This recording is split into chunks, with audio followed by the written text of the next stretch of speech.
The world of Vareth was dying. The sky looked like it had been cracked open, long lines of light bleeding through violet clouds. Shards of crystal littered the plains where cities once stood, each one glowing faintly, humming like ghosts trying to speak. The wind carried a strange, high sound like music played on broken strings. Corporal Elias Ward limped across what had once been a courtyard. His armor was half-burned, his helmet gone, his pulse rifle out of power. The visor display on his wrist flickered with red warnings: oxygen low, vitals failing, evac lost. He laughed once, a quiet sound bitter and small. "Figures," he muttered.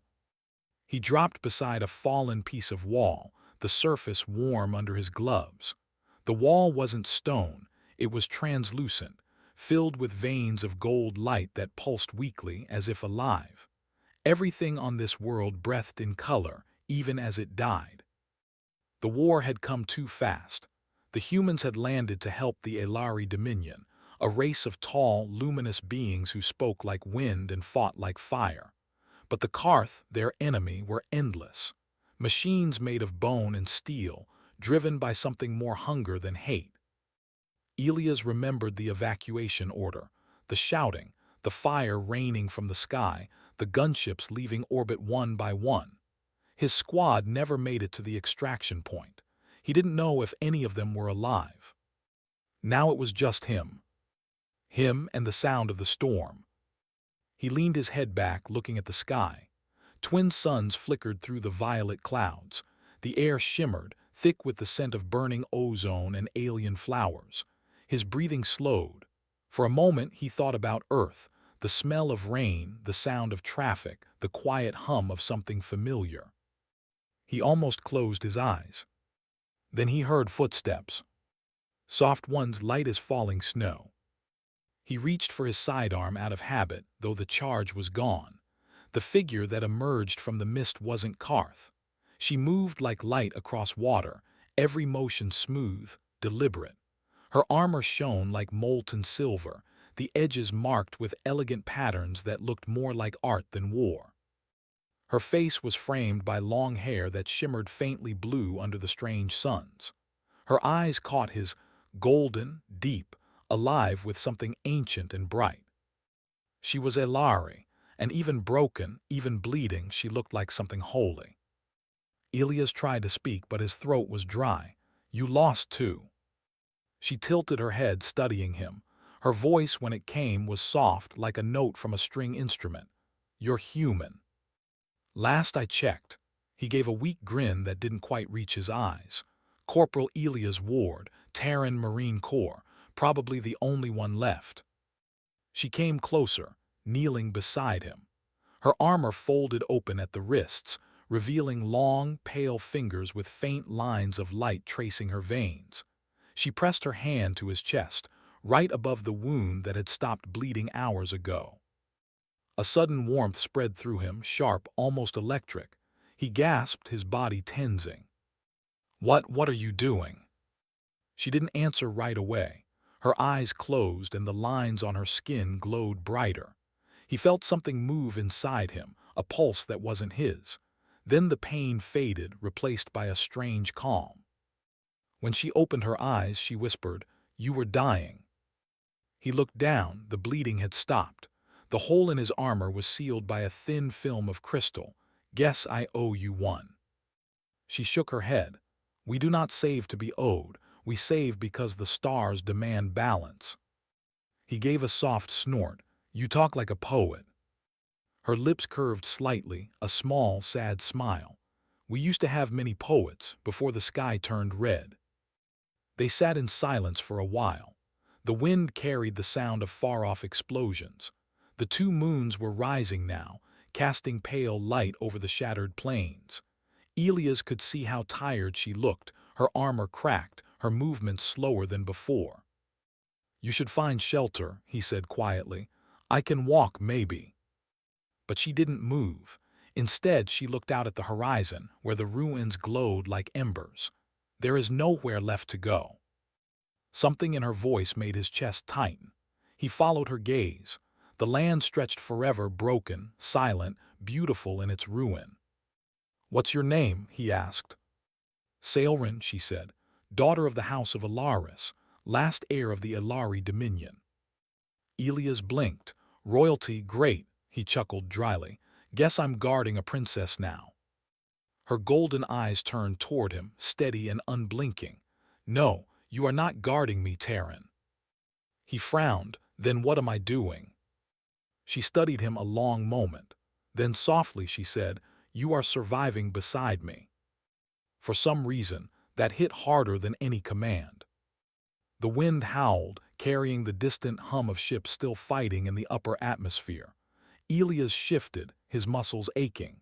She was still watching him, eyes reflecting firelight. In that quiet moment, surrounded by the death of worlds, there was something fragile, something alive between them. He didn't know it yet, but that night on the battlefield of glass was where their story began.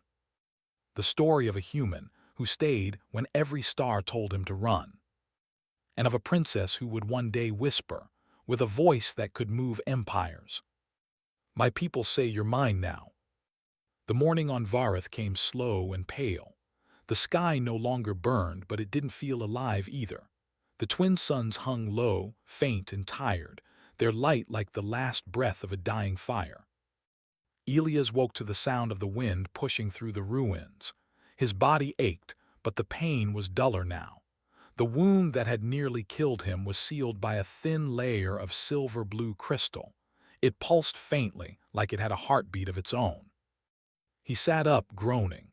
Nearby, the Ilari princess sat cross-legged on a flat piece of shattered wall, her hands resting on her knees. The sunlight made her armor gleam faintly pink. She looked peaceful, but her eyes were open, always alert. "You don't sleep, do you?" Elias asked, rubbing his face. Sailrin turned her head slightly. "Not as your kind does. Rest comes to us through silence." He gave a short laugh. "Wish I had that trick in basic training." For a moment there was almost a smile on her face, but it didn't last. Her gaze turned toward the horizon again. In the distance, a black column of smoke rose into the violet sky. "They will come again," she said quietly. "The Karth do not stop until the ground is ash." Elias stood slowly, testing his leg. It hurt, but it held. He checked his rifle again, still dead. The power cells were burned out. He looked at her. "You got any weapons?" She nodded, holding up a long, curved blade made of translucent metal. "This was my brother's." Elias studied the weapon. "Looks heavy." "It sings when it cuts," she said, voice distant. "He said it was made from the bones of fallen stars." He didn't know what to say to that. The words sounded like poetry, and he didn't trust himself not to break it by answering wrong. So he just nodded. "Then let's make sure it gets some use." They moved through the ruins together. The city, if it could still be called that, was a maze of broken towers, half-buried domes, and streets lined with what looked like glass veins running under the surface. Every step made the ground hum faintly, like the planet itself remembered what it used to be. Elias could feel eyes on them. Sometimes he thought he saw shadows moving in the mist, metal limbs, faint red glows. The Karth weren't gone. They were hunting. Sailrin walked ahead, her steps sure and light. Elias followed close, rifle raised out of habit even though it wouldn't fire. "You fought them," she said suddenly, "even when your ship left." He glanced at her back. "Didn't have much choice. They were shooting at us." "No," she said softly. "You could have run. Your kind always runs when the numbers turn." That made him stop. That's supposed to be an insult. She turned then, her golden eyes sharp. "A truth, but you stayed." He looked down at the ground, then away. "Someone had to cover the civilians. My squad got pinned. I stayed to buy time." "And now you are here," she said, "alone, still standing." He shrugged. "Guess stubborn counts for something." For the first time she smiled, not the sad kind, but something brighter.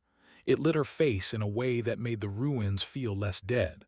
"Among my people," she said, "stubbornness is the mark of a ruler." "Good thing I'm not one," he said. never liked fancy titles. Nor did I, she whispered, her eyes darkening. But the crown comes for you, even when you do not wish it. Elias watched her for a moment, seeing not a princess, but a woman carrying too much weight. He wanted to ask what she'd lost, but the words caught in his throat.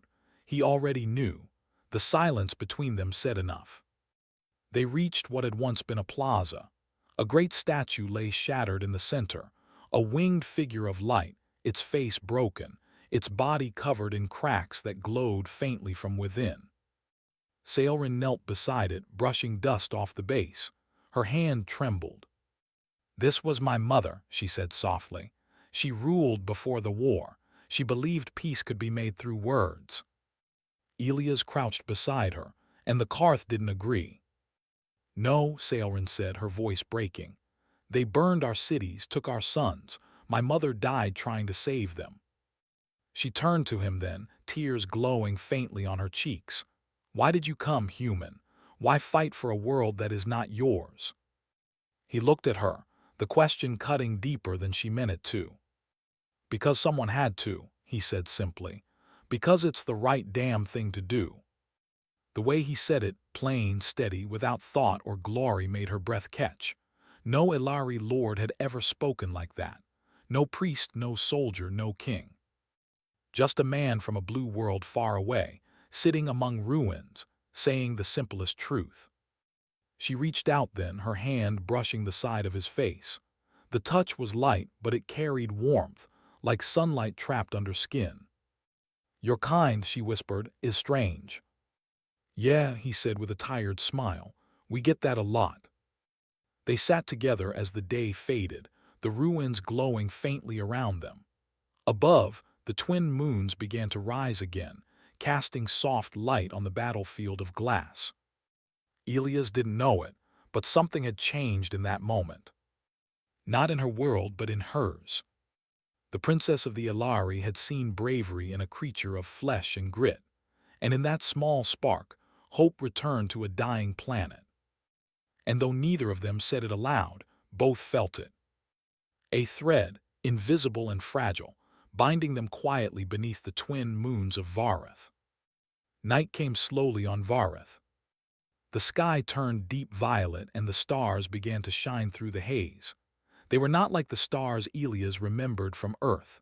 These were larger, closer, glowing with soft colors that pulsed like heartbeats. It was beautiful and strange, and for a moment he almost forgot there was a war. The air was cool, carrying the smell of crystal dust and smoke. Elias sat near the remains of a fire, a ring of shattered glass that burned with blue flame. The fuel was something Sailrin had made from a glowing stone. He didn't know how, but it gave off warmth without smoke.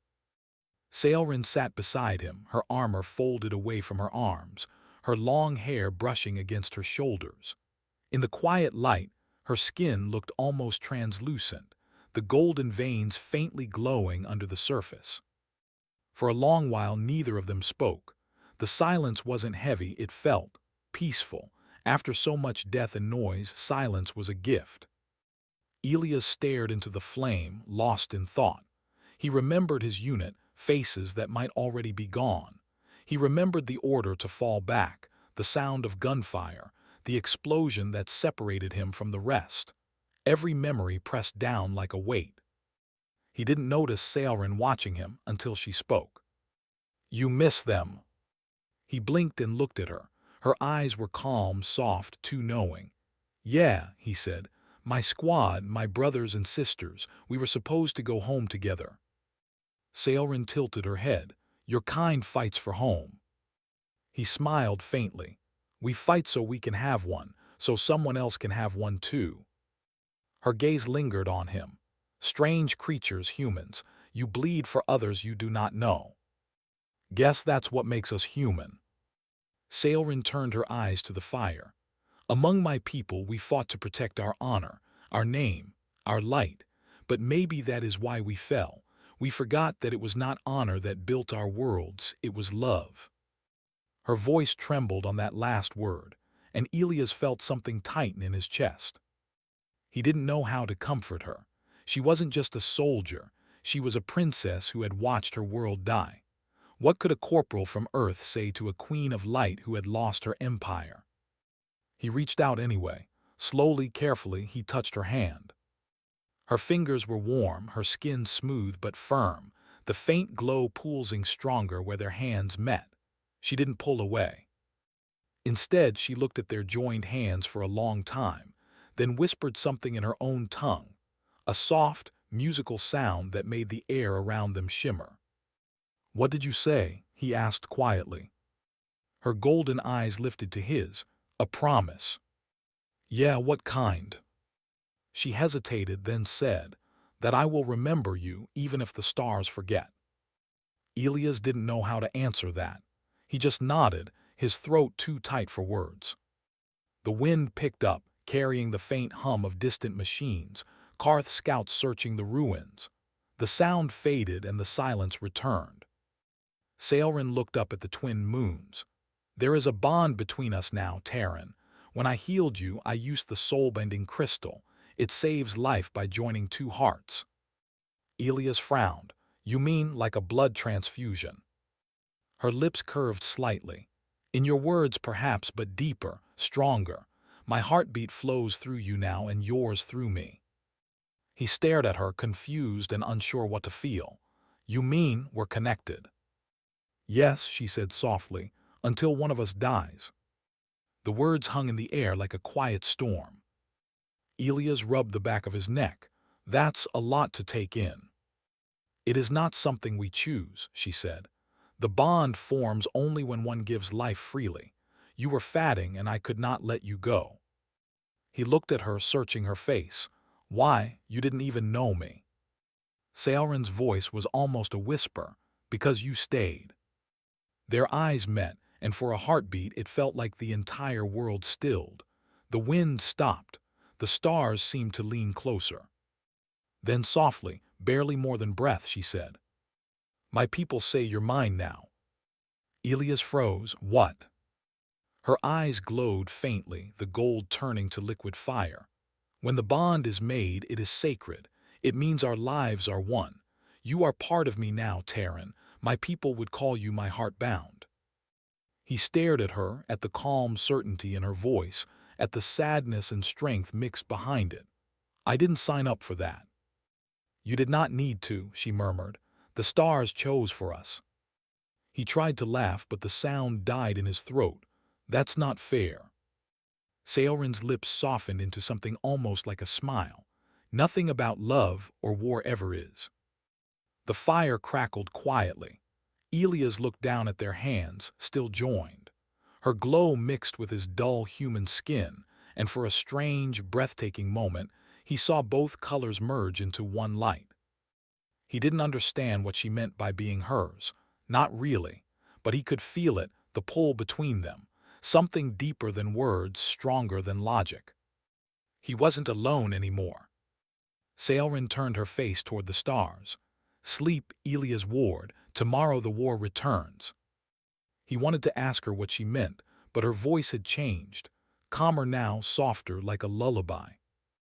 The hum of the fire blended with the rhythm of her heartbeat, faint but steady in his chest. He didn't know if it was hers or his anymore. Before sleep claimed him, he heard her whisper once more, barely loud enough for the night to carry. "My people say you're mine now." And this time it didn't sound like a claim. It sounded like a prayer. The day began with silence. No birds, no wind, no movement. Only the still hum of a dead world waiting to breathe again. Elias woke before dawn. The faint blue light of Vareth's twin moons spilled across the ruins. He could feel Sailrin's presence before he saw her, an echo in his heartbeat, calm and steady. She stood a short distance away, gazing toward the horizon. Her silver armor caught the first rays of sunlight, shining like a promise. "They're coming," she said quietly. Elias pushed himself up, his ribs aching beneath the repaired plates of his armor. "You sure?" "I can feel them," she replied, her voice trembling slightly. "The bond lets me hear what the world fears. The ground whispers their steps." He didn't understand her words completely, but he didn't need to. He trusted her now, the way soldiers trust the sound of a loaded gun. From where they stood, the land stretched into a great open plain, leading toward the last Elari stronghold, Aelora Keep. It was a beautiful ruin of crystal towers and curved walls, glowing faintly like it remembered being alive. The few remaining Elari soldiers were gathering there, wounded and weary, their armor dim. Saelrin walked beside Elias toward the keep. The closer they came, the clearer the sound became, a distant thunder rolling across the plains. The Karth were marching, thousands of them. Dark machines made from bone and metal, crawling across the horizon like a living shadow. Their red eyes glowed in the dust. The air itself seemed to tremble under their march. When the Elari soldiers saw their princess approach, they knelt. Elias noticed the fear in their faces, but also the spark that returned when she lifted her head. "Stand," Saelrin commanded, her voice echoing through the walls. "The Dominion still breathes. As long as we live, the stars remember our name." Her people rose again, holding their weapons high, even those too weak to fight. Elias stood beside her at the front wall, looking out. "You're one hell of a speechmaker," he muttered. She turned to him, eyes bright with fire. "And you, Terran, are one hell of a fool for staying." He grinned. "Someone got to make sure your fancy keep doesn't fall apart." Then the ground shook. The first wave of Karth machines charged through the mist, firing bolts of red plasma that burned the air. The walls of the keep lit up as the Elari activated their shields, thin domes of shimmering energy that rippled like water. Elias grabbed a broken plasma rifle from the armory, stripped it, and rebuilt it using Elari power cells. It hummed to life in his hands. He took a position on the rampart. "Saelrin," he shouted over the rising roar, "I'll hold the west wall." But she shook her head. "You forget, human, we are bound. Where you stand, I stand." And before he could argue, she joined him. The battle began with fire. Karth war beasts slammed into the shield, claws screeching against the barrier. Drones swarmed overhead, dropping clusters of acid rounds that hissed as they hit the energy dome. Elias fired until his rifle overheated. Each shot tore through steel and bone, scattering sparks into the air. The air smelled of metal and blood. Beside him, Saelrin raised her hand, her eyes glowing. A wave of light burst from her palm, striking the machines. The energy tore through them like a storm. But each time she used her power, he felt it. The bond between them pulled tight. His chest ached as if his heart was trying to match her strength. "Hey," he shouted, "you'll burn yourself out." She didn't answer. She just smiled faintly and said, "Then I will burn bright." The wall cracked under the pressure. A massive Karth war engine rammed the barrier, shattering it. Soldiers screamed. The keep trembled. Elias jumped down from the rampart, grabbing a fallen sword.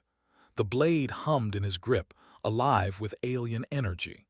He ran toward the breach, every instinct screaming at him to run the other way. He didn't. He met the machine head-on, slicing through its arm. The shockwave threw him backward, slamming him against the wall. His vision blurred, his body screaming in pain. "Elias," Saelrin's voice rang through his head and heart. He forced himself up. The air around her shimmered with power as she raised both hands. Golden light wrapped around her body like armor made of stars. "Stay behind me," she said. "Not a chance," he replied. The two stood together in the breach as the next wave came. Fire and light, steel and will. Every strike she made, he covered her flank. Every wound he took, she healed through their bond. They moved as one rhythm, one heartbeat, one purpose. When the dust finally cleared, hundreds of Karth lay broken. The survivors pulled back, regrouping at the edge of the plain. Elias fell to one knee, gasping for breath. His armor was cracked, his hands shaking. Saelrin knelt beside him, placing her hand on his chest.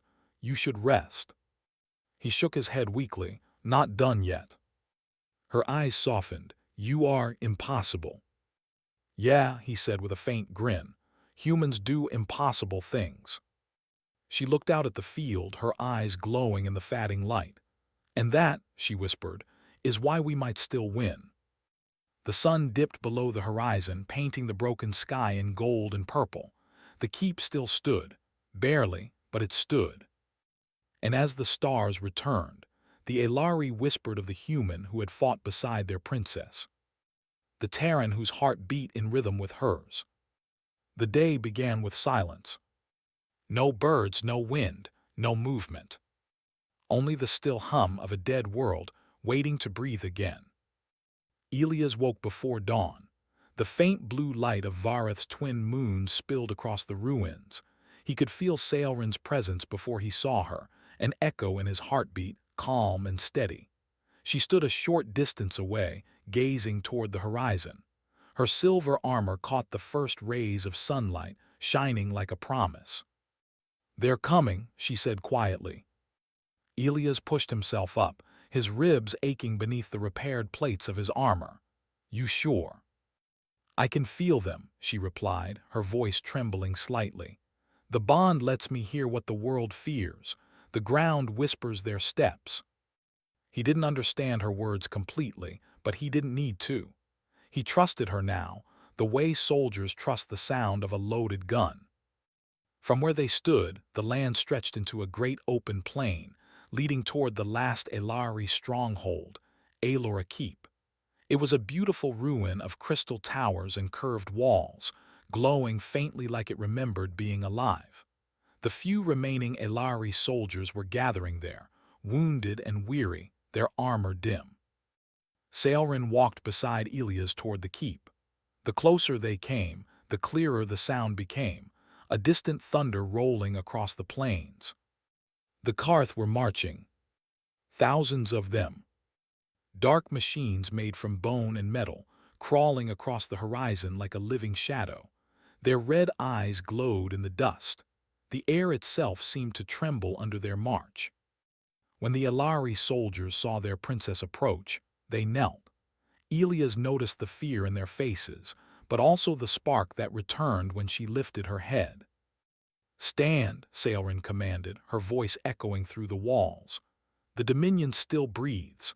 As long as we live, the stars remember our name." Her people rose again, holding their weapons high, even those too weak to fight. Elias stood beside her at the front wall, looking out. "You're one hell of a speechmaker," he muttered. She turned to him, eyes bright with fire. "And you, Terran, are one hell of a fool for staying." He grinned. "Someone got to make sure your fancy keep doesn't fall apart." Then the ground shook. The first wave of Karth machines charged through the mist, firing bolts of red plasma that burned the air.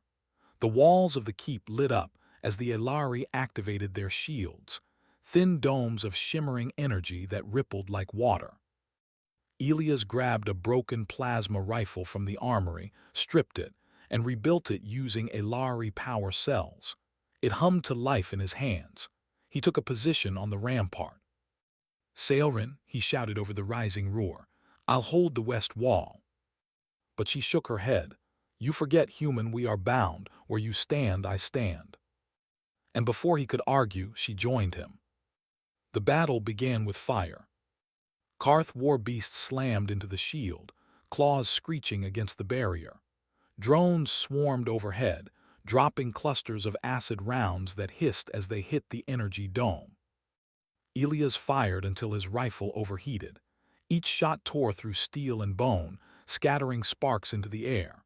The air smelled of metal and blood. Beside him, Sailrin raised her hand, her eyes glowing. A wave of light burst from her palm, striking the machines. The energy tore through them like a storm. But each time she used her power, he felt it. The bond between them pulled tight.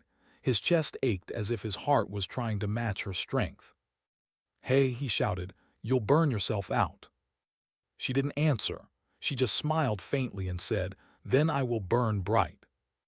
The wall cracked under the pressure. A massive Karth war engine rammed the barrier, shattering it. Soldiers screamed. The keep trembled. Elias jumped down from the rampart, grabbing a fallen sword. The blade hummed in his grip, alive with alien energy. He ran toward the breach, every instinct screaming at him to run the other way. He didn't. He met the machine head-on, slicing through its arm. The shockwave threw him backward, slamming him against the wall. His vision blurred, his body screaming in pain. Elias, Sauron's voice rang through his head and heart. He forced himself up. The air around her shimmered with power as she raised both hands. Golden light wrapped around her body like armor made of stars. "Stay behind me," she said. "Not a chance," he replied. The two stood together in the breach as the next wave came. Fire and light, steel and will. Every strike she made, he covered her flank. Every wound he took, she healed through their bond. They moved as one rhythm, one heartbeat, one purpose. When the dust finally cleared, hundreds of Karth lay broken. The survivors pulled back, regrouping at the edge of the plain. Elias fell to one knee, gasping for breath. His armor was cracked, his hands shaking. Sauron knelt beside him, placing her hand on his chest. "You should rest." He shook his head weakly. "Not done yet." Her eyes softened. "You are impossible." "Yeah," he said with a faint grin. "Humans do impossible things." She looked out at the field, her eyes glowing in the fading light. "And that," she whispered, "is why we might still win." The sun dipped below the horizon, painting the broken sky in gold and purple. The keep still stood. Barely, but it stood. And as the stars returned, the Elari whispered of the human who had fought beside their princess. The Terran whose heart beat in rhythm with hers. The night after the siege was heavy and still. Aelora Keep stood, but barely. Cracks ran through the crystal walls. The ground was blackened, the air thick with the smell of fire and metal. What had once been beauty was now a graveyard of glowing dust. Elias walked among the wounded. His body ached, his left arm bound with silver bandages that shimmered faintly under the moonlight. Every step felt like a weight, but he kept moving. He had to. The surviving Elari watched him pass. Their eyes, bright and alien, followed the human who had stood beside their princess. Some whispered, some bowed their heads. But he didn't see any of it. His eyes searched for one person. He found her near the heart of the keep, kneeling beside a pool of light. The pool wasn't water, it was liquid crystal, reflecting the stars like glass. Her armor was gone, replaced by flowing robes of silver and white. Her hair moved gently in the soft wind. She didn't turn when he approached. "You shouldn't be walking," she said. Her voice was calm, but her hands trembled where they rested on the edge of the glowing pool. "Could say the same to you," Elias replied. She looked up then, and for the first time he saw how tired she truly was. Her glow was dimmer, her golden eyes dulled. The power she had used in the battle had taken something from her, something she couldn't get back. "The Karth will return," she said quietly. "The scouts report movement beyond the horizon." Elias frowned. "They never quit, do they?" "No," she whispered, "they never have." He sat down beside her, wincing as pain shot through his ribs. "Then neither do we." For a moment she said nothing. The silence between them was soft, like the calm before a storm. Then in a voice barely louder than a breath she said, "You should leave Elia's ward." He looked at her in disbelief. "Leave after everything?" "You have done enough," she said. "You have given blood, strength, and heart to a world not your own. I will not ask you to die for it too." He shook his head. "You're not asking, I'm choosing." Her eyes met his bright again, but wet with tears that shimmered gold. "Why?" "Because you're still here," he said simply. "And because I made a promise, even if I never said it out loud." Sauron closed her eyes. The crystal pool rippled, its light flickering across her face. "You foolish, beautiful creature," she whispered. He laughed softly. "You say that like it's an insult." Before she could answer, the ground shuddered. The distant sound of thunder rolled through the night. But it wasn't thunder, it was engines. The Karth had returned. Sailrin stood at once, her body tensing, her glow returning in fierce, sharp lines. "They come for the Heartspire," she said. "If they destroy it, the world will collapse. Every Elari soul still bound to this planet will fade." "Then we stop them," Elias said, reaching for his rifle. She turned sharply. "No, the Heartspire is unstable. Its energy reacts to life. If it is struck, it will detonate." He frowned. "You mean it'll blow the whole place sky high?" "Yes," she said. "It will destroy everything within 10 leagues." He tightened the straps on his armor. "Then someone's gotta make sure they don't get close enough." Her hand shot out, gripping his wrist. "You can't," she said, her voice breaking. "You are bound to me. If you die, part of me dies with you." He looked down at her hand, then at her face. "If I don't, all of you die." She shook her head violently. "No, there must be another way." Elias placed his hand over hers. "There is, you know that." She stared at him, the glow in her eyes flickering like a dying flame. "Elias, please." He smiled, small, tired human. "Hey, it's okay." He tried to make his voice steady. "Back home we had a saying, you don't quit on your squad. Guess that applies to princesses too." A tear slipped down her cheek, glowing gold as it fell into the pool of light. "You cannot ask me to live without you." He reached up, brushing his fingers along her face. "Then don't just remember me." She leaned into his touch, eyes closing. "Always," she whispered. Then, without another word, he turned and ran toward the outer wall. The sound of the approaching machines grew louder, closer. The sky burned red again. Sailrin followed him to the top of the rampart. She saw him standing against the storm, small but unyielding. The glow from the Heartspire painted his armor in gold. He looked back once, meeting her gaze across the distance. Through their bond she felt everything, his fear, his pain, his courage, his love. And then his voice in her mind, steady and calm. "For Varith." He pulled a plasma grenade from his belt, its blue light reflecting in his eyes. The explosion lit the sky like sunrise. The shockwave tore through the valley, shattering the machines, silencing the Karth.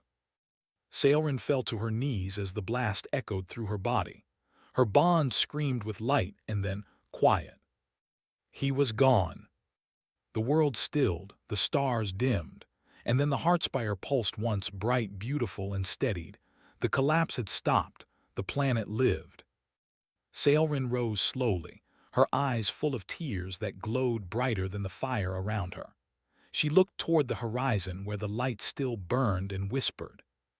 "You stayed, Ilia's ward. You stayed when even the stars ran." Her hand pressed to her heart where his pulse used to echo through hers. "And now," she whispered, "you live in me." The wind carried her words into the night, soft, sacred, eternal. The human was gone, but his light had not faded. It had become part of the world he saved. The battle was over, but the silence that followed was worse than war. For 3 days the skis of Varith burned in mourning. The suns dimmed, the wind stilled, and the crystal plains glowed faintly gold, the color of loss among the Elari. Every sound, every whisper carried the name Elia's ward, though few of her people could speak it right.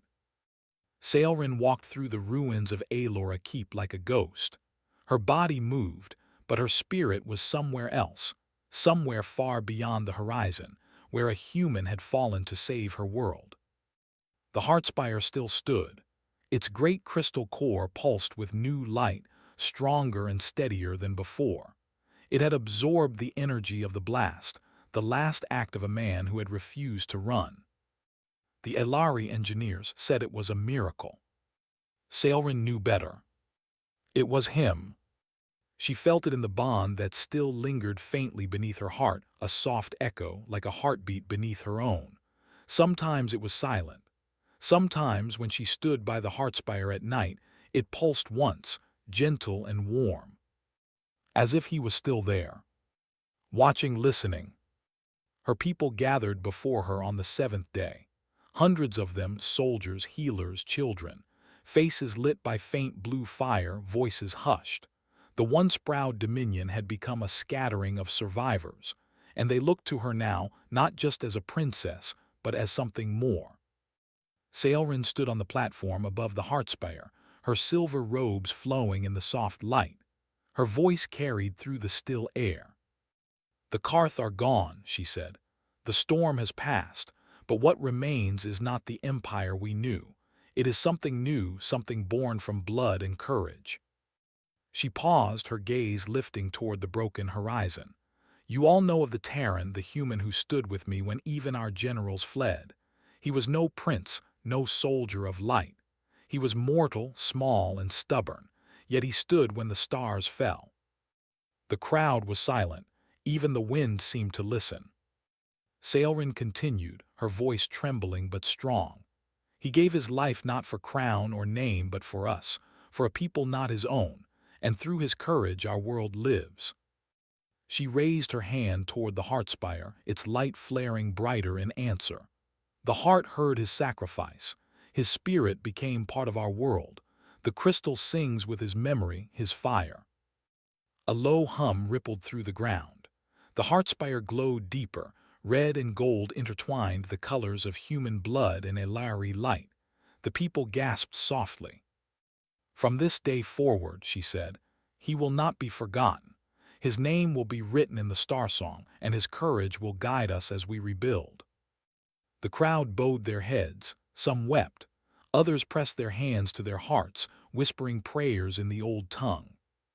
Sailrin turned away from them, her voice quieter now, almost breaking. "He was not one of us," she said softly, "yet no Ilari ever shone brighter." That night she returned to the battlefield where he had fallen.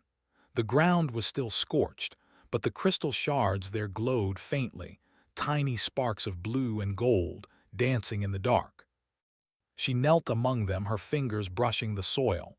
"You're still here," she whispered. "I can feel you."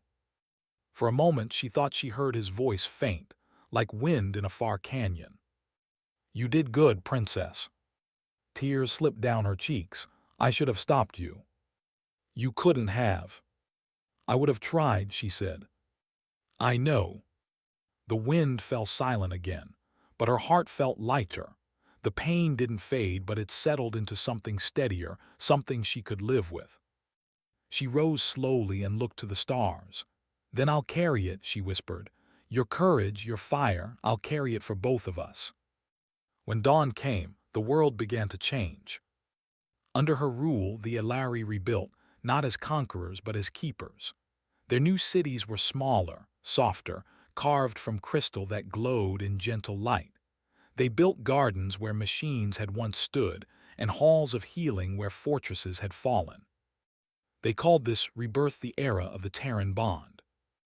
Every child learned the story of a human soldier who had stayed behind when everyone else fled, and of a princess who found her strength through him. Songs were written in both languages, some about love, others about war, all ending with the same words. He stayed. Sailrin ruled for many centuries, for the Ilari lived long lives. But her glow never faded, and her eyes always carried a trace of that human warmth, something her people said made her more than their queen.